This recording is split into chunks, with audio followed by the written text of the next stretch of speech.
Collective, I want to get up on here today. I hope y'all can hear me. Oh, oh, I hope y'all can hear me. But I want to tell y'all something because I know you scammers are watching and y'all still trying it. Like when you get insurance, one thing about your insurance, people they'll send you a letter, or they don't send you. They won't really send. They'll send you an email telling you it's time. Do you want to upgrade your insurance plan or say where it is? Have any changes been made? So I got a letter from somebody in the mail, Margot somebody, but she in San Antonio. The number that I was to call was 210 something. I got the paperwork over there. And so I'm like, what? Why would they call me? I supposed to be the one call them or send them message, paperwork or whatever. So anyway, somebody had went and said that I didn't want my insurance anymore. I have Blue Shield Blue Cross in case you didn't know. And they sent me a letter saying, sorry, I don't know why you didn't want it, but if you want it back, you can get it. I ended up calling back. So they did a thorough investigation. So anyway, so I called the lady Margot, whoever she is, and it went to voicemail. And then so I was like, what? If this is an office, she ought to be able to call me back. So I said, well, maybe she'll call me later. Mm-mm. So yesterday, white boy, whatever color he is, called me, and I looked at the phone and said, Memphis, Tennessee. So I said, hello. He said, can I speak to Katana Holly? I said, this is she. He said, yeah, I'm calling about your insurance. I said, what about it? He said, well, Margot called me and I can help you go through what you need to go through. I said, you can't help me. You have a good day. I'm about to call the officer that worked on my case that told me to call him if I feel like something ain't right. So I did that, right? And he told me, he said, you kept my number. I said, yes, sir, I did. He said, do not call them. They do not call you over the phone. They do not tell you to call them specifically. You got to call the 1-800 number, not their personal number. I said, okay. So I gave him the information of the people that so-called called me, and I gave him the phone number of the guy that called me from Memphis, Tennessee. So look here, when I go back to call the guy from Memphis, Tennessee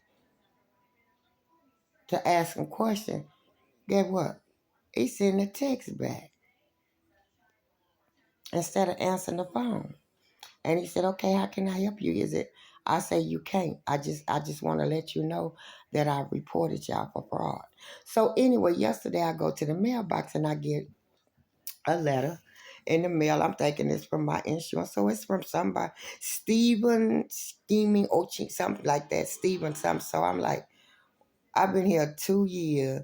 I ain't never had nobody else mail come to here. And the only mail come through here should be from that post office is for Katana Holly and Katana Holly only confirmation.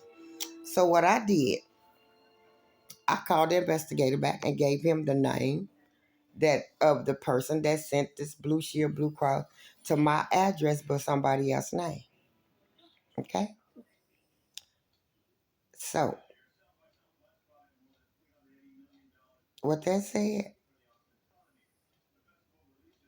I did call and I called the people, the marketplace. He had to identify himself and give me his badge, all of that, everything. So I'm like, okay. So I went on and upgraded my plan a little bit now that I'm working. So I upgraded it. But yeah, I got it.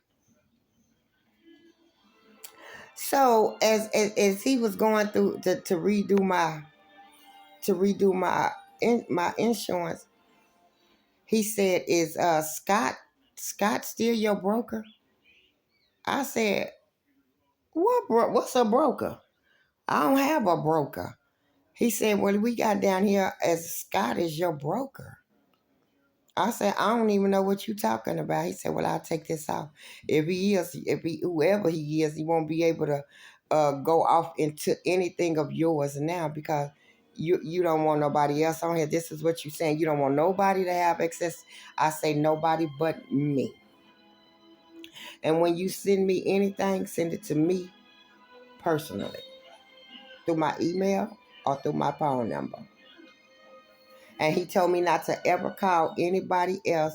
Call straight through the marketplace. So I just want to give y'all a heads up. It is what it is. And the day while I was at work, some white boys happened to ride down the street and pull up over there talking about some stuff on the ground that we need for the house. I was like, why the fuck they wait over on this side, but he worked for some company. But anyway, I had already called. I told him, I was like, yeah, what? And I talked to him, but I called the people, the daughter, and let him talk to her. But also, her sons be there at night too, so I ain't worried about that. So, just a heads up to let y'all know, y'all better be careful out here, cause God is already here, and uh, y'all better stop while y'all head. Real talk. Have a good day.